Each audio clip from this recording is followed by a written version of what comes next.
Praise the Lord. Good morning అండి, అందరూ బాగున్నారా? హ్యాపీ క్రిస్మస్ అండి. మరి రేపు మరలా మనకి అందరికీ క్రిస్మస్ ఉంది కాబట్టి ముందుగానే చెప్తున్నాను.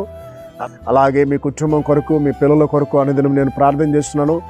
దేవుడు అనుదినం మీ యొక్క ప్రతి అక్కరు కూడా తీర్చిన గాక. రండి కలిసి దేవుని వాగ్దానం చూద్దాం. మత్తయి సువార్త 1వ అధ్యాయము 23వ వచనము. ఇమ్మానుయేలు పేరునకు భాషాంతరమున దేవుడు మనకు తోడైనాడు. ప్రియులారా, యేసు ప్రభు పుట్టిన తర్వాత ఆయనకు ఒక పేరు పెట్టారండి. ఆయన పేరు ఇమ్మానుయేలు.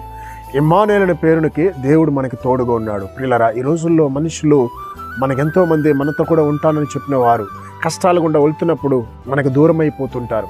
ఇబ్బందులు గుండా వెళ్తున్నప్పుడు మనకు దూరం అయిపోతున్నాడు. ఆర్థిక ఇబ్బందులు ఉన్నప్పుడు, నీవు అపాయంలో ఉన్నప్పుడు నీ వారే నిన్ను వదిలిపెట్టి వెళ్ళిపోతారు. కానీ ఈ లోకంలోకి వచ్చిన ప్రభుని యేసుక్రీస్తు వారు ఆయన అంటున్నాడు, నేను నీకు తోడున్నాను అంటున్నాడు. కాబట్టి ఉదయకాలన నీలో ఒకవేళ కలవరం ఉన్నదా సహోదరి? నీ యొక్క భర్తను బట్టి, నీ భర్త నిన్ను విడిచిపెట్టాడు, నీ కలవరంతో నువ్వు ఉన్నావేమో. ఎదుగో ప్రియా తల్లిదండ్రులరా, నీ పిల్లలు నీకు దూరమైనారని నువ్వు కలవరంతో ఉన్నాయేమో. ఇదిగో ఎంతోమంది వివాహం కాదని యవన బిడలు భయపడుతూ దిగులుతో ఉన్నారేమో. ఇమ్మానుయేలు అనే దేవుడు నీకు తోడున్నాడు.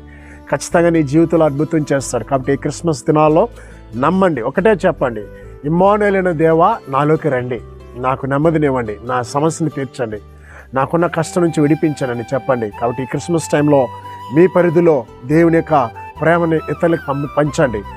మీకు తెలిసిన వాళ్ళకి భోజనం పెట్టండి, పేదవారికి వీలైతే బట్టలు పెట్టండి. దేవుడు మిమ్మల్ని మీ కుటుంబాన్ని దీవించిన గాక. ప్రార్థన చేద్దాం. మహాగణుడా, పరిశుద్ధుడా, ఉదయకాలన వాగ్దానం ఉన్న బిడ్డల మీద నీ కృప ఉంచండి. ఆయన ప్రపంచమంతా రేపటి దినాన క్రిస్మస్ సెలబ్రేషన్ జరుగుతున్నా ముట్టి బాగుంచండి. చాలామంది నాయన చికెన్ గున్యా జ్వరంతో బాధపడుతున్నారు, భయంకరమైన వైరల్ ఫీవర్తో బాధపడుతున్నారు.